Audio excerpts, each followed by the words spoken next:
أنفسنا ومن سيئات أعمالنا من يهده الله فلا مضل له ومن يضلل فلا هادي له وأشهد أن لا إله إلا الله وحده لا شريك له وأشهد أن سيدنا مولانا محمدا عبده ورسوله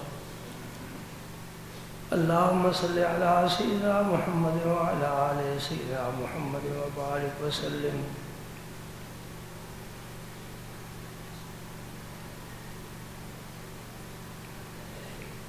اللهم صل وسلم على رسولك الكريم وعليه الطاهرين اغفر وارحم وأنت خير الراحمين أما بعد فأعوذ بالله من الشيطان الرجيم بسم الله الرحمن الرحيم إن الله وملائكته يصلون على النبي يا أيها الذين آمنوا صلوا عليه وسلموا تسليما اللهم صل على سيدنا محمد وعلى آل سيدنا محمد وبارك وسلم اللهم صل وسلم على رسولك الكريم وعلى الطاهرين اغفر وارحم وأنت خير الراحمين أعوذ بالله من الشيطان الرجيم بسم الله الرحمن الرحيم ربنا وابعث فيهم رسولا منهم يتلو عليهم آياتك ويعلمهم الكتاب والحكمة ويزكيهم إنك أنت العزيز الحكيم صدق الله مولانا العظيم الحمدللہ زندگی میں ایک مرتبہ پھر روحانی بہار دیکھنے کا موقع ملا ہے۔ باغات میں تو ہر سال بہار آتی ہے، کلیاں کھلتی ہیں، غنچے کھلتے ہیں، پھول مسکراتے ہیں، خوشبوئیں پھیلتی ہیں، محبت کی ہوائیں چلتی ہیں۔ یہ روحانی بہار ہے۔ آج ربیع الاول کی 6 تاریخ ہے، 12 تاریخ کو سرکار کی ولادت سعادت کا دن ہے۔ عوام پر بھی ذمہ داری ہے اور علماء کی خاص طور پر ذمہ داری ہے کہ لوگوں کو اس دن سے آگاہ کریں۔ یہ ہم نہیں کہہ رہے، اللہ کا قرآن کہہ رہا ہے، خود اللہ کہہ رہا ہے۔ وَذَكِّرْهُمْ بِأَيَّامِ اللَّهِ وَذَكِّرْهُمْ بِأَيَّامِ اللَّهِ اس کا معنی کیا ہے کہ اللہ کے جو دن ہیں لوگوں کو یاد کراؤ۔ معراج کا دن آ جائے تو معراج کا تذکرہ کرو، میلاد کا دن آ جائے تو سرکار کی ولادت کا ذکر کرو۔ ہم اپنے بچوں کی خوشی مناتے ہیں۔ آج کیا ہے جی؟ آج ننھے کی سالگرہ ہے۔ یہ سالگرہ کہاں سے آ گئی؟ یہ محبت کا تقاضا ہے۔ اعزاء و اقارب جمع ہوتے ہیں، مختصر سی خوشی کا اہتمام ہوتا ہے، کھانا ہوتا ہے، تحفے تحائف دیے جاتے ہیں۔ ایسا ہوتا ہے کہ نہیں کرتے؟ دوستو، تیرے بچے کی خوشی ہو، میرے بچے کی خوشی ہو اور رب کے محبوب کا ذکر ہو تو کہتے ہیں یہ بدعت ہے، یہ ناجائز ہے، یہ ثابت نہیں، یہ حرام ہے۔ اللہ کے رسول کا ذکر بھی کبھی بدعت ہو سکتا ہے؟ یہ سارے محبت کے فیصلے ہیں۔ محبت نہ ہو، مزاج بدل جائے، صفرا غالب آ جائے، بخار ہو جائے، میٹھی چیز بھی کڑوی لگتی ہے، ذوق ہی نہیں آتا۔ یرکان ہو جائے تو کوئی رنگ صحیح نظر نہیں آتا۔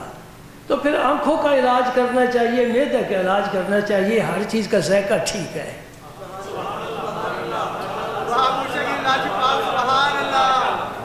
ذائقہ نہیں بدلا، وہی میٹھا آم ہے، وہی سیب ہے، وہی لیمبو ہے، اس کے ذائقے وہی ہیں، جناب والا کا مزاج خراب ہے۔ محمدی بن جا، احمدی بن جا۔ ہاں، ماں یہ احمدی کا لفظ کہہ کر میں نے ایک مسئلہ سمجھا دیا۔ مرزائی احمدی نہیں ہے، وہ قادیانی ہے، وہ قادیانی ہے۔ محمدی بھی ہم ہیں، احمدی بھی ہم ہیں۔ محمد ہمارا ہے ہم ان کے ہیں، احمد ہمارا ہے ہم ان کے ہیں۔ اور جس کا ذکر کوئی کرتا ہے سمجھ میں بات آ جاتی کس کا ذکر کر رہا ہے۔ یہ سیاسی پارٹی ہیں، جس کی جو پارٹی ہے اسی کی فضائل بیان کرے گی اور عیب پس پشت رکھے گی، پتہ ہے کیا کچھ کیا انہوں نے یا کیا کرتے ہیں۔ عیب سارے معلوم ہیں اپنے لیڈر کے، لیکن اسے پس پشت رکھتے ہیں اور اس کی خوبیاں بنا بنا کر پیش کرتے ہیں۔ ارے ہمارا وہ قائد ہے، قائد اعظم ہے، اور وہ خاتم النبیین ہے، وہ رحمت للعالمین ہے، جس کی ذات میں خدا نے کوئی عیب پیدا کیا ہی نہیں ہے۔ یہ ناقص نہیں کہہ رہا، میرے نبی کا صحابی کہہ رہا ہے، خلقت مبرأ من کل عیب۔ یہ آسان کہہ رہے ہیں، خلقت مبرأ من کل عیب۔ عمر تو ہی کھڑا ہو جا، تلوار تیرے ہاتھ میں بہادر ہے، تو ہی کہہ دے۔ آسان کیا کہہ رہا ہے، یہ تو بشر ہے، بشر میں بڑی کمزوریاں ہوتی ہیں۔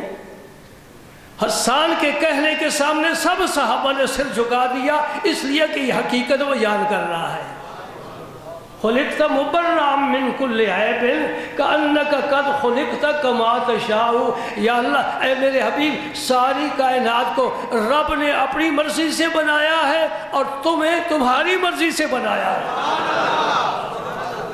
یہ معنی ہے کأنک قد خلقت کما تشاء، جس طرح گویا جس طرح آپ چاہتے تھے اس طرح رب نے آپ سے پوچھ کو آپ کو بنایا ہے۔ تمہید میں وقت نہیں لگاتا، تاریخیں سرکار کی ولادت کی بہت سی روایات سے الگ الگ ملتی ہیں، اور وہ لوگ پھر وہ تاریخیں پیش کر کے نا اس تاریخ کی صورت بگاڑنا چاہتے ہیں۔ یہ دل میں جو اس کا ایک مقام ہے وہ کم کرنے کی کوشش کرتے ہیں۔ تم چلے جاؤ انگلینڈ، امریکہ چلے جاؤ، جاپان چلے جاؤ، چائنا چلے جاؤ، انڈیا چلے جاؤ، جس ملک میں چلے جاؤ جہاں مسلمان ہیں وہ 12 کو ہی میلاد مناتے ہیں۔ اس کا کیا مطلب ہوا کہ سواد اعظم کا فیصلہ ہے، تاریخی اگرچہ روایات میں مختلف آتی ہیں لیکن سواد اعظم کا فیصلہ ہے کہ 12 کو ہی میلاد منایا جائے۔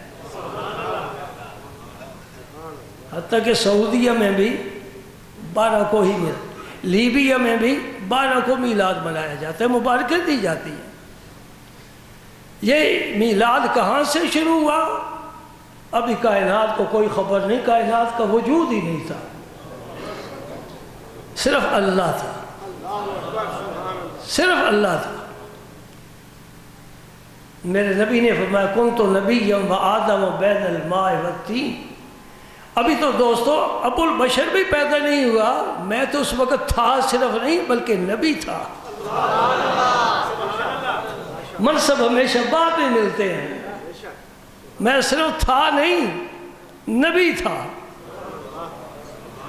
ایک بات تو سارے ہم مل کر فیصلہ کر لیں نا، پھر علماء سے بھی پوچھ لیں گے، بیٹا پہلے ہوتا ہے کہ باپ پہلے ہوتا ہے؟ تو باپ تو ہمارے ابو البشر آدم ہیں۔ ابو البشر کو میں نے کہا نوع بشر کے باپ، اس سے پہلے کوئی بشر نہیں تھا۔ طے بات طے، حضور آدم علیہ السلام سے پہلے کوئی بشر نہیں تھا، جو تھا وہ کون تھا؟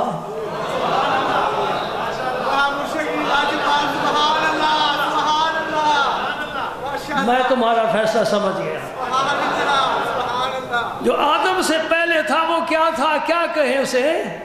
اللہم صلی علی محمد وعلی آل محمد۔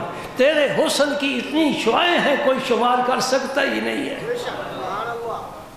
اور پھر نبی تھا، علماء نے لکھا ہے، کتابیں بھری پڑی ہے روحانی لوگوں کی، کہ پہلے سرکار کا جب ظہور آخر میں ہے سارے نبیوں کی آخر میں، تو پھر پہلے کیوں ہے؟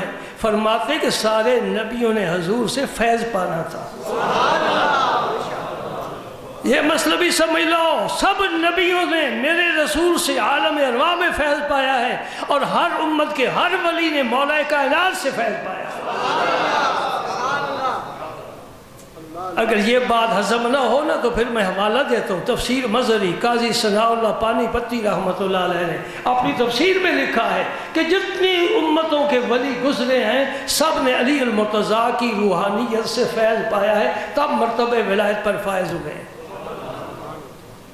یہ تو میرے الفاظ ہیں، میری زبان ہے، میں ان کی زبان سناتا ہوں۔ ما بالغ احد من الامم السابقۃ درجۃ الاولیاء الا بتوسط روحہ کرم اللہ تعالی وجہ الکریم۔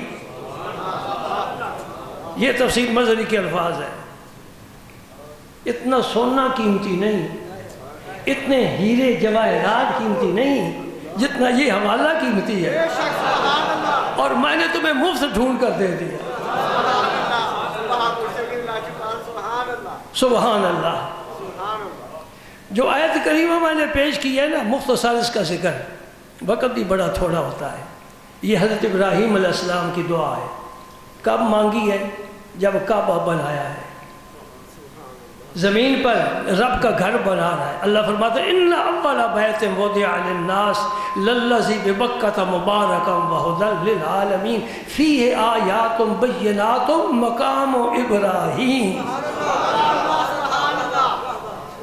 چونکہ حضرت ابراہیم علیہ السلام نے کعبہ بنایا، اسماعیل علیہ السلام کی مدد کے ساتھ دونوں باپ بیٹے نے کعبے کی تعمیر کی، اور جب تعمیر کر رہے تھے عجیب شان سے تعمیر کر رکھے۔ ہمارے مستری گو بناتے ہیں، اس کے اوپر چڑھتے ہیں، پھر بناتے ہیں، پھر اوپر چڑھتے ہیں، پھر بناتے ہیں، اوپر چڑھتے ہیں۔ حضرت ابراہیم علیہ السلام کو رب نے اس پتھر کو حکم دیا تھا جس پر کھڑے ہو کر کعبے کی تعمیر فرما رہے تھے کہ جو اوپر دیوار جائے گی یہ پتھر لفٹ کی طرح خود اوپر نیچے آتا جاتا رہے گا۔ تو میرا خلیل ہے نا، ہم تو اس سے کام لینا چاہتے ہیں، وہ بھی تیری عزت کو ظاہر کرنے کے لیے، اور بنا رہا ہے میرا گھر جس سے سارے ولی کیا نبی بھی سجدہ کریں گے، اس پر میری خصوصی رحمت نازل ہوگی۔ وہ میرا گھر ہے، رب کسی جگہ رہتا نہیں ہے، پر اس کی نسبت اس گھر کے ساتھ ہے، اس پر خصوصی تجلیات نازل ہوتی ہیں۔ دیکھو پہلی نظر دعا مانگو قبول ہے۔ اسماعیل علیہ السلام پتھر اٹھا کر اور مسالہ اٹھا کر لاتے تھے، ابراہیم علیہ السلام پتھر اٹھا کر دیوار پر رکھتے تھے، اور یوں دیوار بنتی جا رہی تھی۔ بیٹا بھی خدمت کر رہا ہے، ابا بھی خدمت کر رہا ہے، یہ بھی میرے نبی کا باپ ہے، وہ بھی میرے نبی کا باپ ہے، اور اسی نبی کے لیے یہ کعبہ بن رہا ہے۔ میں اب کعبے کی تعمیر اور اس کے مناظر بیان کروں تو بہت لمبا موضوع ہے کہ کعبہ کیسے پہلے بنایا آدم علیہ السلام کے وقت میں، طوفان نوح کے وقت کدھر گیا، پھر کس نے بنایا، پھر شہید ہوا، پھر کس نے بنایا۔ یہ لمبی سٹوری ہے، پھر کبھی انشاءاللہ بیان کروں گا۔ کعبہ تعمیر ہو رہا ہے اور دونوں باپ بیٹا دعا مانگ رہے ہیں، کیا؟ ربنا تقبل منا انک انت السمیع العلیم۔ اسی سورہ باقرہ میں یہ آیت ہے۔ اے اللہ قبول فرما لے، اے اللہ قبول فرما لے۔ ہر نیک کام کرنے والے کو اس کی فکر ہونی چاہیے کہ اللہ قبول فرما لے۔ ناز نہیں کرنا چاہیے میں حج کر کے آیا ہوں، فخر نہیں کرنا چاہیے کہ میں غازی بن کر آیا ہوں جہاد سے، میں نے اتنے بے ایمانوں کو واسطے نار کیا ہے۔ نہیں، ہر قدم پر رب کی بے نیازی پر نظر رکھے، وہ بے نیاز ہے، اسے نہ مارے سجدوں کی ضرورت ہے، نہ تسبیح و تعلیل کی ضرورت ہے۔ وَإِن مِّن شَيْءٍ إِلَّا يُسَبِّحُ بِحَمْدِهِ، کائنات اس کی تسبیح و تعلیل بیان کر رہی ہے، وہ خود ذات میں ہی کسی کی شکریہ کی تسبیح کا محتاج ہی نہیں ہے، سجدے کا محتاج ہی نہیں ہے۔ کیا ساری مخلوق سجدہ کرے پھر رب ہے؟ جب کچھ بھی نہیں ہوگا وہ رب پھر بھی ہوگا، کچھ نہیں تھا رب پھر بھی تھا۔ سبحان اللہ۔ اور جب کعبہ مکمل ہو گیا، تعمیر مکمل ہو گئی، تو اب کچھ انعام چاہیے۔ یہ اجرت والا کام نہیں ہے، انعام والا کام ہے۔ تیرا گھر بنایا ہے، تیرا گھر بنائے، انعام عطا کر۔ ہاں مانگو، کیا مانگتے ہو؟ ربنا وابعث فیہم رسولا، اے اللہ تیرا گھر ہم نے بنایا ہے، اس کو بسانے والا رسول بھیج۔ اور رسول تو آپ بھی ہیں، تمہارا ایک بیٹا بھی، دوسرا بھی، پوتا بھی پڑ پوتا بھی ابراہیم خلیل اللہ کی اولاد میں بے شمار نبی ہوئے. جتنے بنی اسرائیل کے پیغمبر ہیں سب حضرت ابراہیم علیہ السلام کی اولاد میں سے. موسیٰ علیہ السلام، زکریا علیہ السلام، یحییٰ علیہ السلام، داؤد علیہ السلام، سلیمان علیہ السلام، حتیٰ کہ حضرت عیسیٰ علیہ السلام. ہم تو گن بھی نہیں سکتے. کچھ کا ذکر ہے قرآن میں، کچھ کا ذکر نہیں ہے. حکمت رب کی، چاہے تو ذکر کرے اس میں حکمت، نہ کرے اس میں حکمت.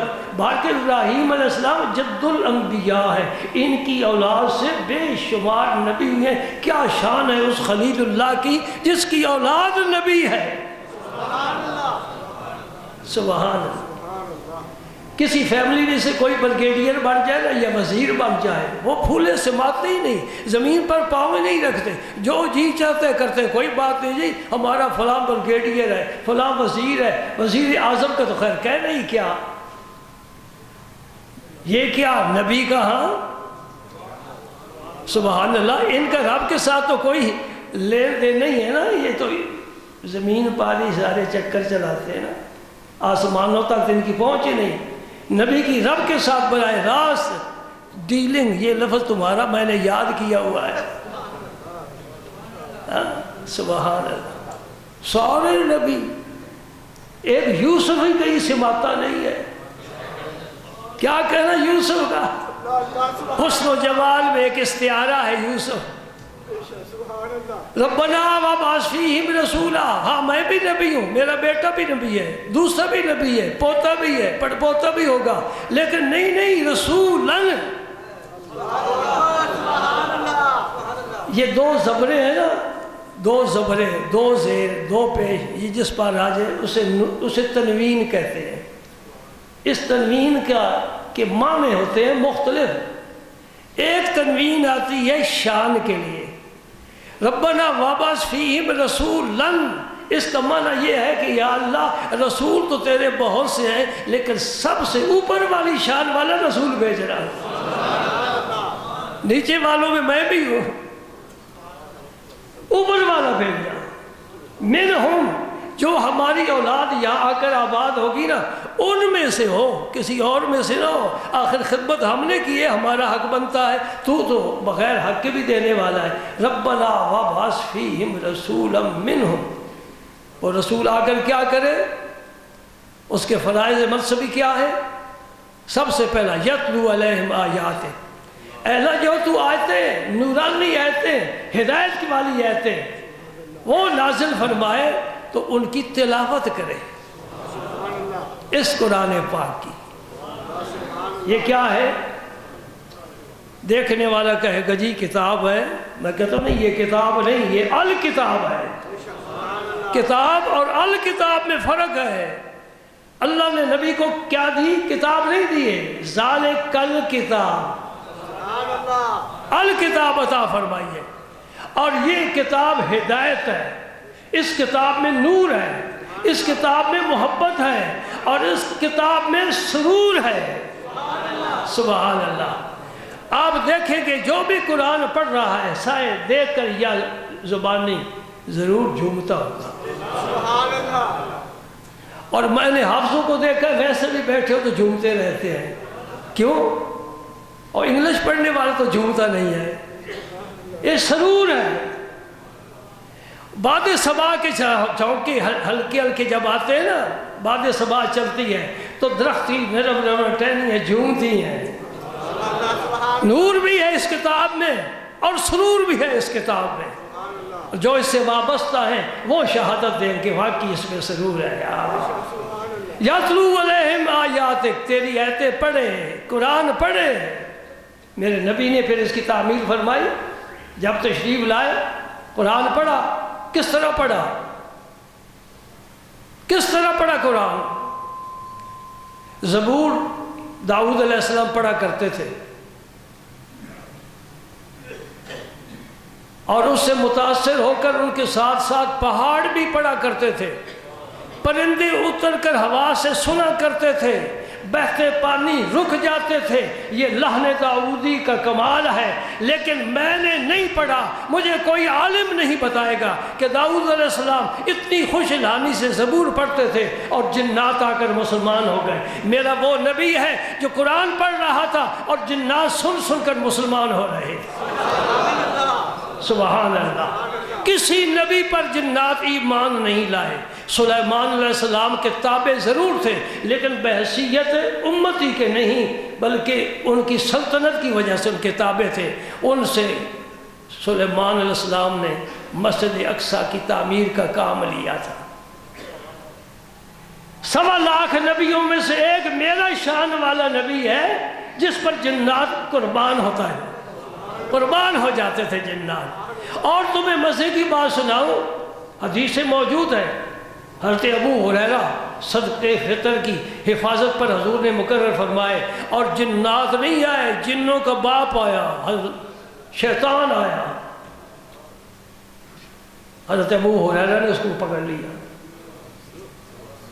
ابو ہریرہ نے پکڑ لیا، انہیں بڑی کوشش کی، چھوڑوں نہیں چھوڑوں گا، آج میں تجھے رسول اللہ کے پاس لے جاؤں گا۔ یہ صحیح حدیث سے ثابت ہے، میں نے کئی مرتبہ بیان کیا ہے، آپ کو یاد ہونا چاہیے۔ حضرت ابو ہریرہ وہ صحابی تھے جو خوش لٹکتے ہوئے صفہ پر وہ اٹھ کر اتار نہیں سکتے تھے، اتنے کمزور تھے، اور بعض دفعہ فاقے کی وجہ سے مدینہ پاک کی گلی میں لیٹ جایا کرتے تھے۔ اتنا کمزور صحابی، لیکن ہے نبی کا صحابی۔ شیطان کو پکڑ لیا، نہیں چھوڑا۔ یہ کس کی جرت ہے؟ یہ طاقت قرآن نے انہیں دی ہے، غلبہ دیا ہے، قرآن غلبہ دیتا ہے۔ سبحان اللہ۔ جب تک مسلمان اس قرآن کے ساتھ وابستہ رہے، اقوام عالم ان کے زیر نگی رہی، اور جب ہم نے قرآن چھوڑ دیا خوار ہو گئے۔ سبحان اللہ۔ یتلو علیہم آیاتک، تیری ایتیں پڑھے۔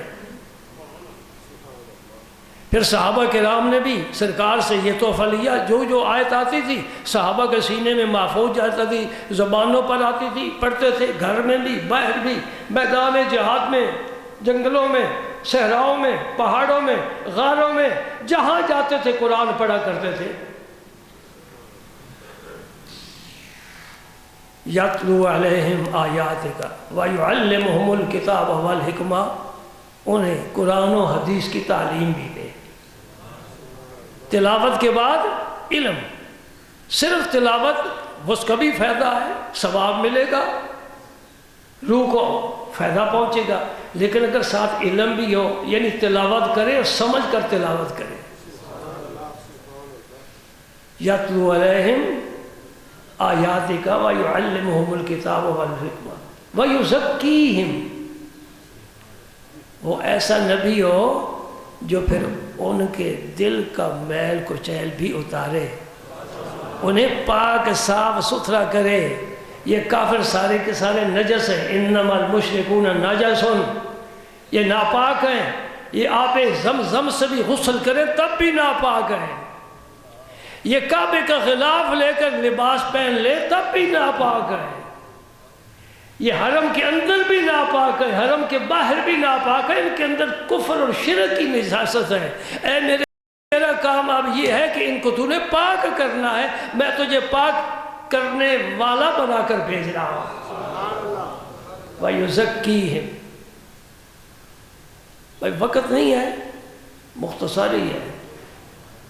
میلاد تو انشاءاللہ شروع آج ہو رہا ہے نا، بیان ہوتا رہے گا۔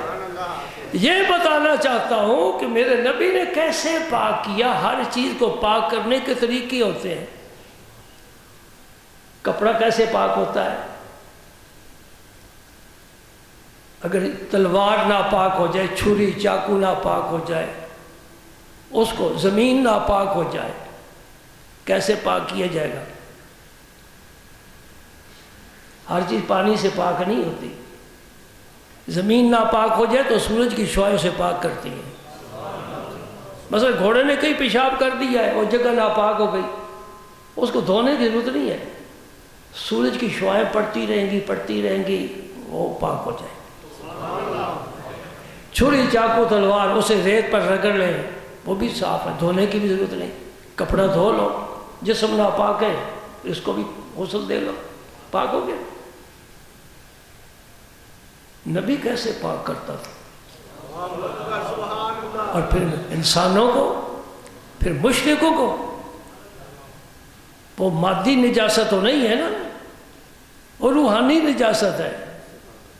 روحانی کا لفظ بھی میں واپس لے لیتا ہوں، وہ نجاست ہی ہے، فقط روحانی کا لفظ ساتھ کے شامل نہیں ہو سکتا۔ ایک روایت سن لو بس کافی ہے۔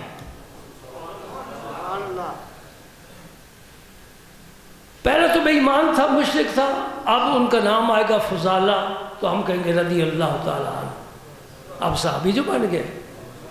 حیثیت بدل گئی، قوم بدل گئی، نسل بدل گئی۔ سبحان اللہ، یہ اسلام ایسی چیز ہے، سارا کچھ بندے کو بدلا کر رکھ دیتا ہے، پکا ہو جائے مسلمان اندر باہر سے۔ فضالہ مشرک تھا اور حضور کا بغض اپنے سینے میں رکھتا تھا، اور سب سے بدترین وہ شخص ہے، اس کا وہ سینہ ہے جس میں اللہ کا یا اللہ کے رسول کا یا رسول اللہ کی امت کی کسی ولی کا بغض پیدا ہو جائے، کسی کا کینہ دے۔ مومن کے سینے میں نہیں ہونا چاہیے، مومن کے سینے میں مدینہ ہونا چاہیے، کینہ نہیں ہونا چاہیے، مدینہ ہونا چاہیے۔ سبحان اللہ۔ فضالہ کو کوئی موقع نہیں مل رہا تھا، حضور مدینہ پاک میں، یہ مکہ مکرمہ میں، رب نے اس کے لیے آسانی پیدا فرما دی، مکہ فتح ہو گیا، حضور تشریف لائے اور آپ طواف فرما رہے ہیں کعبہ شریف کا۔ فضالہ تلوار لے کر چھپا کر مطاف کے کنارے پر آ کر کھڑا ہو گیا یوں ہی۔ تو وہاں مشرکین کی آمد و رفت عام تھی، ابھی ممانعت نہیں تھی، وہاں مجلسیں بھی لگاتے تھے، کوئی پوچھ نہیں سکتا فضالہ کیوں کھڑا ہے۔ سبحان اللہ۔ میں تمہیں یہ بتانا چاہتا ہوں، ہماری تخریب کی تاریخ یہ نئی نہیں، بہت پرانی ہے، یہ تخریب ہو رہی ہے، اور ہو بھی حرم میں رہی ہے۔ تیری مسجد کو دھماکہ ہو جائے، 10-15 شہید ہو جائے، میں کہتا ہوں کوئی اتنی بڑی بات نہیں ہے، اس کو کوئی روک بھی نہیں سکتا، کیا پتہ یہ کس نیت سے آ رہا ہے، داڑھی بھی رکھی ہوئی ہے، امامہ بھی ہے، ہاتھ میں تسبیح بھی ہے، کیا کسی کو پتہ کہ یہ کیسی داڑھی ہے۔ داڑھی کی بہت سی قسمیں ہوتی ہیں، داڑھی کی بہت سی قسمیں ہوتی ہیں۔ سبحان اللہ۔ فضالہ تلوار لے کر کھڑا ہے اس نیت سے کہ سرکار گزرے تو میں پیچھے وار کروں اور اپنا مقصد حل کر لوں۔ تخریب کاری ہے نا۔ کس جگہ؟ اس حرم میں کہ قاتل قتل کر کے حرم میں آ جائے، رب کا قرآن فرماتا ہے من دخل کان آمنا، جو ادھر آ گیا وہ امن میں آ گیا، اس پر تلوار نہیں چلا سکتا جب تک اندر رہے گا۔ ہاں اسے باہر نکالنے کی کوشش کرو، باہر نکل جائے پھر اپنا کام کرو۔ حرم کے اندر ہم کسی، حرم کی بہت سی وسیع حدود ہے، شکار نہیں کر سکتے، یہ بھی منع ہے۔ وہاں کا گھاس نہیں کاٹ سکتے، درختوں کو کاٹ نہیں سکتے، حرم کی پابندیاں ہیں۔ یہ خود حرم میں آ کر کعبہ شریف کے سین میں آ کر کھڑا ہو گیا، تلوار لے کر نبی پاک گزرے، اس کو جرت نہ ہوئی، سوچتا تو رہا ہے نا 7 چکر ہے، چلو دوسرے میں سے تیسرے میں سے کام تو آج میں کر کے جاؤں گا، بڑا آسان، ان کے پاس تو کچھ بھی نہیں۔ اور پھر وہاں اللہ تعالیٰ کا خوف و خشیت بھی ہوتا ہے، جو طواف کرتا ہے ساری توجہ ہی اللہ کی طرف ہوتی ہے۔ حضور گزرے تو رک گئے،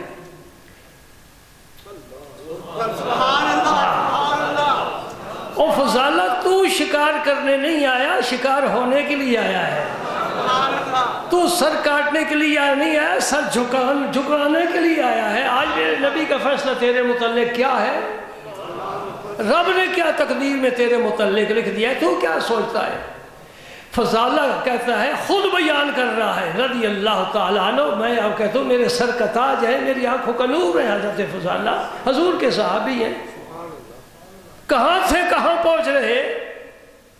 سبحان اللہ۔ حضور رک گئے، آج جانتے تو تھے نا وہ بھی مکے کا تھا، سرکار بھی مکہ مکرمہ کے تھے، تو سرکار نے اس کی آنکھوں میں آنکھیں ڈال کر کہا او فضالہ کیا سوچ رہا ہے؟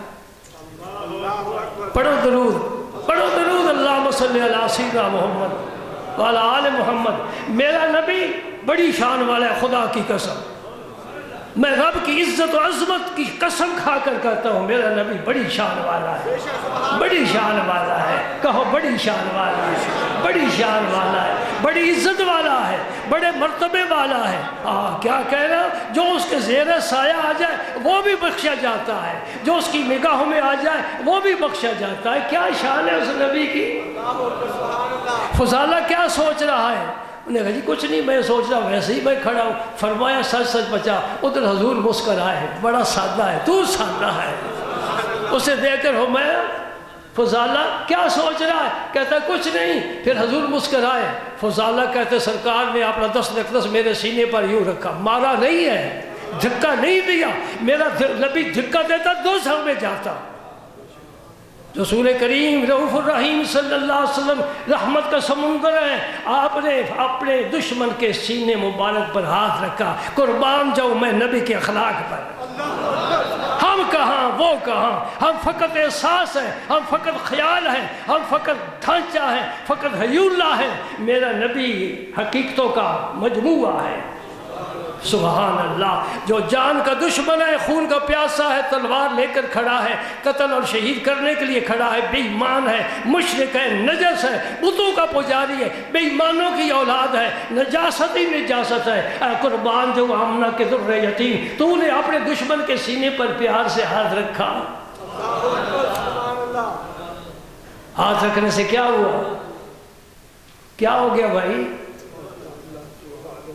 فضالہ کہتے ہیں سرکار نے میرے سینے پر ہاتھ رکھنے سے پہلے میں سرکار سے زیادہ کسی شخص سے دشمنی عداوت نہیں رکھتا تھا، میں سب سے زیادہ نفرت کرتا تھا استغفر اللہ نبی کریم صلی اللہ علیہ وسلم سے۔ لیکن جب سرکار نے اپنا دست مبارک میرے سینے پر رکھا، خدا کی قسم کونین میرے نزدیک ہیچ ہو گئی۔ میں نے کہا اگر دنیا میں کوئی محبوب ہستی ہے تو محمد پاک کی ہستی ہے۔ اور دیر نہیں لگی، فضالہ فوراً کہتے اشہد ان لا الہ الا اللہ واشہد ان محمد رسول اللہ۔ ابھی تو دشمن تھا، ابھی نجس تھا، ابھی دوستی تھا، میرے کریم آقا نے کہاں پہنچا دیا۔ یہ ہے وَيُزَكِّيهِمْ، پاک کر پیارے، انہیں پاک کر، یہ نجس ہیں، یہ پاک آب زمزم سے بھی نہیں ہو سکتے، تم انہیں پاک کرو۔ میرے نبی نے پاک سینے کر دیے۔ اب میں ایک سوال کے بعد اپنی گفتگو ختم کرتا ہوں۔ مجھے یہ بتاؤ میرے کریم آقا نے فضالہ کو کچھ نفع پہنچایا؟ یہ ایک نیا موضوع ہے۔ فضالہ کو حضور نے کوئی نفع پہنچایا؟ تو یہ مولوی کیوں کہتے ہیں کہ کوئی نفع نقصان یہ نہیں دے سکتے؟ اللہ کے پاس ہی نفع نقصان ہے۔ لا الہ الا اللہ محمد الرسول اللہ میں فاصلہ کتنا ہے؟ تو پتہ نہیں اللہ کو کہاں رکھا ہوا ہے، رسول اللہ کو کہاں رکھا ہوا ہے۔ ہم تو دیکھتے ہیں کہ کلمہ طیبہ میں کوما بھی نہیں، کوئی الگ الگ دو سطروں میں بھی نہیں لکھا ہوا۔ چاہیے تھا نا اوپر لا الہ الا اللہ ہوتا، نیچے محمد الرسول اللہ لکھا تھا۔ لیکن اگر نظر نہیں ہے، جنہوں نے دیکھا ہے ان کی بات مان جا۔ مفتی احمد یار خان صاحب رحمۃ اللہ علیہ تمہارے گجرات میں زبردست عالم گزرے ہیں، اب کوئی ایسا عالم نہیں آ گیا۔ وہ فرمایا کرتے تھے ایک اندھا وہ ہوتا ہے جسے دکھائی بھی نہیں دیتا اور دیکھنے والوں کی بھی بات نہیں مانتا، اندھے ضدی ہوتے ہیں۔ اور ایک اندھا وہ ہوتا ہے جسے خود تو نظر نہیں آتا لیکن جو دیکھتے ہیں ان کی بات مان جاتا ہے۔ ان مولویوں سے کہہ دو تم نے نہیں دیکھا، حضرت آدم سے تو پوچھ لو عرش کے پائے پر تم نے کیا پڑھا تھا۔ آدم کہتے ہیں جس لائن میں لا الہ لکھا ہوا تھا اسی میں محمد الرسول اللہ بھی لکھا ہوا تھا۔ یا اللہ تیرے تقدیر کے قلم نے تیرا نام اوپر لکھنا چاہیے تھا، تیرا محبوب آخر مخلوق ہے، تیرا بندہ ہے، اس کا نام نیچے لکھنا چاہیے تھا۔ یہ رب سے پوچھو محبت کے فیصلے کیا فرمائے ہیں، اور یاد رکھ لے لا الہ الا اللہ کے 12 حرف ہیں اور محمد الرسول اللہ کے بھی 12 حرف ہیں۔ گھر جا کر گن لینا۔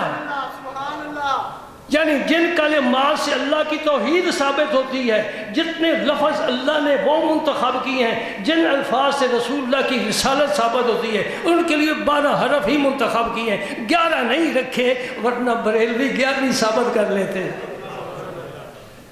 چلو 12 ربیع الاول تو ثابت ہو گیا نا۔ ہمارے بھی استنباط اور استدلال بڑا عجیب ہوتا ہے۔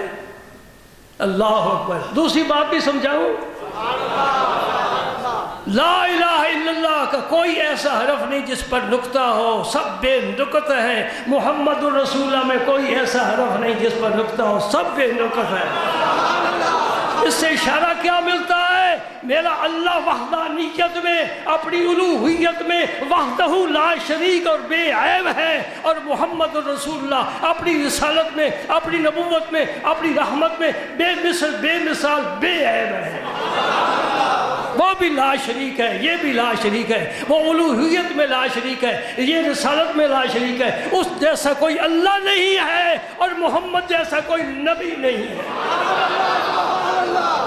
سبحان اللہ، سبحان اللہ۔ وہ رب العالمین ہے تو یہ رحمت للعالمین۔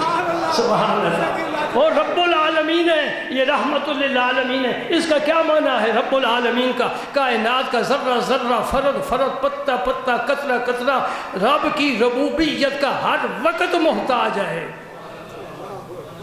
رب العالمین کا کیا معنی ہے؟ عالمین کا ہر ذرہ، ہر فرد، ہر وقت اپنے رب کی ربوبیت کا محتاج بھی ہے اور فیض بھی لے رہا ہے۔ اگر رب کی ربوبیت 1 سیکنڈ کے لیے کسی پتے سے روٹ جائے، وہ پتا خشک ہو جائے، دریا بہنے بند ہو جائے، سمندر خشک ہو گئے، آگ بجھ جائے، سرد ہو جائے، ٹھنڈی ہو جائے، کوئی چیز اپنا وجود قائم نہ رکھ سکے، یہ رب العالمین کی شان ہے کہ ہر چیز اپنی جگہ پر زندہ سلامت سفر حیات کر رہی ہے۔ اسی طرح رحمت للعالمین کا معنی یہ ہے کہ عالمین کا ہر فرد، ہر پتا، ہر ذرہ، ہر سمندر کا قطرہ اللہ کے نبی کی رحمت کا ہر وقت محتاج بھی ہے، اور ہر وقت میرے نبی کی رحمت سے فیض پا رہا ہے۔ سبحان اللہ۔ اللہ تعالیٰ ہمیں حضور کی محبت نصیب فرمائے۔ میلاد شریف کا تقاضا یہ ہے کہ اس مہینے میں، ویسے تو ہمیشہ ہی درود پاک کثرت سے پڑھنا چاہیے، لیکن اس مہینے میں خاص طور ان دنوں میں، اور خاص طور پر 12 ربیع الاول جو جمعرات کے دن ہے، بڑی کثرت سے درود پاک پڑھا جائے۔ اور دوسرا میرا پیغام جو میں ہمیشہ دیا کرتا ہوں، جھنڈیاں لگانے اور لائٹ کرنے، دیگے پکانے سے افضل کام حضور کی سنت پر عمل کرنا ہے۔ حضور کی سنت پر عمل کرنا ہے۔ میں تو یہ سمجھتا ہوں کہ اگر ہم نبی کی شان کو سمجھتے ہیں اور ہمارے دل میں احترام ہے، اور یقیناً ہر مومن کے دل میں احترام ہے، تھوڑا زیادہ یہ الگ بات ہے، لیکن اس کا تقاضا یہ ہے کہ ہم ایک لفظ استعمال کر لوں، بے ادبی تو نہیں ہوگی جی، ہم انسان بن جائیں۔ بے ادبی نہ ہو نا تو مجھے یہ کہنے کی اجازت دے دو، بہتر ہے خدا کی قسم، آخرت کی تیاری میں یہ میرا جملہ بڑا زبردست ہے کہ ہم انسان بن جائیں، ہم بندے بن جائیں۔ نبی کو یہ لفظ بڑا پسند تھا، اشہد ان محمدًا عبدہ۔ میں وہی کہہ رہا ہوں، ہم بھی بندے بن جائیں۔ رب نے تمہیں بندہ بنا کر بھیجا ہے نا، نہیں ہم بھی بندے بن جائیں۔ بندے بننے کا کیا مطلب ہے؟ اپنی کوتاہیوں پر نظر ڈالیں اور اپنا مطالعہ کریں، اپنا محاسبہ کریں، گریبان میں جا کر دیکھیں اور روح کو آئینے کے سامنے رکھیں، کتنے کتنے عیب، کتنے کتنے نقائص ہمارے اندر موجود ہیں۔ عبادت ہی کافی نہیں، معاملات میں طاق ہونا یہ اخلاق ہے، اور نبی کا دین کی بنیاد ہی اخلاق ہے۔ میرے رسول نے پوری زندگی کسی کا دل نہیں دکھایا۔ میرے نبی نے، عائشہ صدیقہ فرماتی، اپنی ذات کے لیے حضور نے کسی سے انتقام نہیں لیا، تھپڑ نہیں مارا، ڈنڈا نہیں مارا، چھڑی نہیں ماری۔ ہاں چھڑی آ گئی، پیاری چھڑی۔ بدر کے میدان میں حضور صحابہ کرام کو صف آرا کر رہے، ایک صحابی آگے بڑھ رہے، سواد ان کا نام ہے، سواد رضی اللہ تعالیٰ. یہ بڑے خوش مزاج تھے، جس جگہ بیٹھتے تھے نا بڑی پیاری پیاری باتیں اور مجلس میں بڑی رونق پیدا کرتے تھے. یہ ذرا صاحب سے آگے بڑھ گئے. حضور کو 2 صفیں، اللہ کو 2 صفیں بڑی پسند ہے، ایک نمازیوں کی صف، ایک جہاد کی صف. یہ جہاد کی صف ہے، 313,000 کے مقابلے میں صف آرا ہو رہے ہیں میرے نبی کے ہاتھ دست مبارک میں. سبحان اللہ، کھجور کی چھوٹی سی چھڑی ہے. آپ اس طرح صفوں کو درست کرتے کرتے نا اس صحابی کے پاس پہنچے، ان کا سینہ ذرا آگے نہیں، آپ نے اس طرح چھڑی کے ساتھ فرمایا سیدھے ہو جا یا سواد، سیدھا ہو جا. اب چھڑی سے کیا تکلیف ہوتی ہے، لگ بھی تھی تو کیا ہو گیا، محبوب کے ہاتھ سے لگی ہے نا، محبوب کے ہاتھ سے لگی ہے، کیا فرق پڑتا ہے. سبحان اللہ. لیکن محبت میں حضرت سواد کو ایک سبق یاد کرا دیا. ہاں، یہ محبت سب سے بہترین استاذ ہے، بڑے بڑے پیارے سبق. لیکن اس سبق کو، محبت کے سبق کو شریعت کی کسوٹی پر پرکھنا ضروری ہوگا، اپنے آپ کے طور پر نہیں ہے. اللہ اکبر، اللہ اکبر. حضرت سواد کہتے ہیں یا رسول اللہ آپ نے مجھے چھڑی ماری اور یہ تو آپ کے عدل کے خلاف ہے. حضور کھڑے ہو گئے، وہیں رک گئے. یہ کون ہے؟ یہ سپہ سالار بھی ہے، نبی بھی ہے، جرنیل ہے فوج کے، چیف آف آرمی سٹاف کا منصب. کیا ہے؟ قدموں میں، میرے نبی کے قدموں میں ہے ساری فوج کی کمان، میرے نبی فرما رہا ہے. اور یہ لشکری، یہ فوجی ایسے نہیں کہ تنخواہ دار ہوں، نہیں، کلمہ پڑھنے والے ہیں، قدموں پر جان قربان اور نثار کرنے والے ہیں، نبی کا نام لے لے کر جیتے ہیں. سبحان اللہ. حضور وہیں کھڑے ہو گئے، فرمایا یہ چھڑی لے لے سواد، اور جس طرح میں نے تجھے ماری ہے تو مجھے مار. میرے نبی کے عدل کو سلام، میرے نبی کی صداقت کو سلام، میرے نبی کی امانت کو سلام، میرے نبی کی صلہ رحمی کو سلام، میرے نبی کی معاشرتی زندگی کو سلام. میرے نبی تیرا کھانا پینا سونا جاگنا اٹھنا بیٹھنا ہر کام تیرا کمال ہے، اس لیے کہ تو خود صاحب کمال ہے. حضرت سواد کے ہاتھ میں حضور نے چھڑی دے دی. انہوں نے کہا یا رسول اللہ آپ کے بدن پر تو چادر ہے، میرے بدن پر چادر نہیں، برابری تو نہیں ہوگی. اور میرے آقا تو بڑا ہی کریم ہے، مجھے کوئی ایسا نظر نہیں آتا. میرے نبی نے فوراً چادر اتار دی، فرمایا لے سواد اب تو چھڑی مار کر اپنا انتقام لے لے. ہاں، حدیث کیا کہتی ہے، صحابہ کرام حیران رہ گئے، رنگ اڑ گئے، نگاہیں کھلی کی کھلی رہ گئی. اے اللہ یہ کیا معاملہ ہو رہا ہے؟ یہ سواد قدموں پر جان دینے کے لیے آیا ہے اور ایک چھڑی معمولی سی اس کا انتقام لینا چاہتا ہے. میں قربان جو سواد تیری عظمت کو سلام. کیا عشق اور کیا محبت کی بلندیاں ہیں. سواد نے چھڑی پھینک دی اور آگے بڑھ کر میرے نبی کے سینے پاک کو بوسہ دے لیا. عرض کرتے ہیں یا رسول اللہ میں موت کے دہانے میں ہوں، موت کے نرغے میں ہوں، کیا پتہ میں سلامت واپس نہ جاؤں کہ نہ جاؤں. میں نے چاہا مرنے سے پہلے، شہید ہونے سے پہلے، کٹ مرنے سے پہلے میں اپنے آقا کے جسم پاک کو چوم تو دوں. میں نے بوسہ لینے کے لیے ہیلا کیا ہے. میں نبی کا کردار پیش کر رہا ہوں. کاش ہم کلمہ پڑھنے والے عبادتوں کی بجائے معاملات کی طرف بھی توجہ دیتے. کیا کسی کا کوئی حق ہے، کتنا پورا کیا ہے، کتنی کوتاہی ہوئی ہے. اللہ تعالیٰ مجھے آپ کو معاف فرمائے اور میں اگر سبق یاد رکھ لو، ہم بندے بن جائیں، ہم انسان بن جائیں. کب تک خواہش نفس کی پیروی کرتے رہیں گے؟ کب تک اس کے پیچھے چلیں گے؟ میرے نبی کی راستہ، میرا نبی کا راستہ اداس ہے، راہیں اداسی پا کر کچھ حسینوں کی یاد آتی ہے.